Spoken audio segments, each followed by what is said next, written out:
ఉత్తరాఖండ్ ఒకప్పుడు ఉత్తరప్రదేశ్లోని పార్ట్, ఇప్పుడు అది సపరేట్ స్టేట్.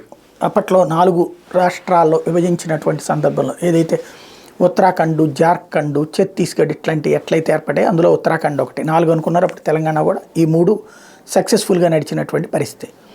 అందులో భాగమైనటువంటిది ఉత్తరాఖండ్ వచ్చేటప్పుడు దేవభూమి అంటుంటారు. ఎక్కువగా ఈ చార్ధామ్ యాత్రలు అయినా అక్కడికే జరుగుతుంటాయి.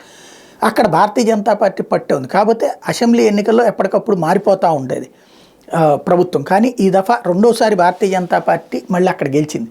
పార్లమెంటు స్థానాలు క్రిందసారి 5కి 5 స్వీప్ చేసింది. ఈ దఫా అదే పరిస్థితి ఉంది. కాంగ్రెస్ పార్టీకి అక్కడ ఉనికి లేని పరిస్థితి ఉన్నది అన్నటువంటిది ప్రధానంగా కనబడుతుంది. అసెంబ్లీ లోక్సభ ఎన్నికల్లో పూర్తి ఆధిపత్యంతో బీజేపీ మంచి జోరు మీద ఉంది. అయోధ్య రామ మందిర నిర్మాణం, హిందుత్వ, మోడీ ఫ్యాక్టర్ ఇవన్నీ కలిపి అక్కడ దానికి తోడుగా కార్పొరేట్లతో మోడీ సర్కారు కుమ్మక్కు లాంటి ప్రచారాలను తీసుకుంటున్నటువంటి కాంగ్రెస్ పార్టీకి అంతంత మాత్రమే కనబడుతుంది. లోక్సభ ఎన్నికల్లో రాష్ట్రంలో మొత్తం 5 సీట్లని 2014లో బీజేపీ దక్కించుకుంది. 2017 అసెంబ్లీ ఎన్నికల్లో బంపర్ మెజార్టీ అధికారంలోకి వచ్చింది. మొత్తం 70 సీట్లో ఏకంగా 57 స్థానాలు కొలగొట్టింది. 2019 లోక్సభ ఎన్నికల్లో బీజేపీ మరోసారి క్లీన్ స్వీప్ చేసింది. 2022 అసెంబ్లీ ఎన్నికల్లో కాస్త మెజార్టీ తగ్గిన 47 సీట్లతో మళ్ళీ అధికారానికి వచ్చింది.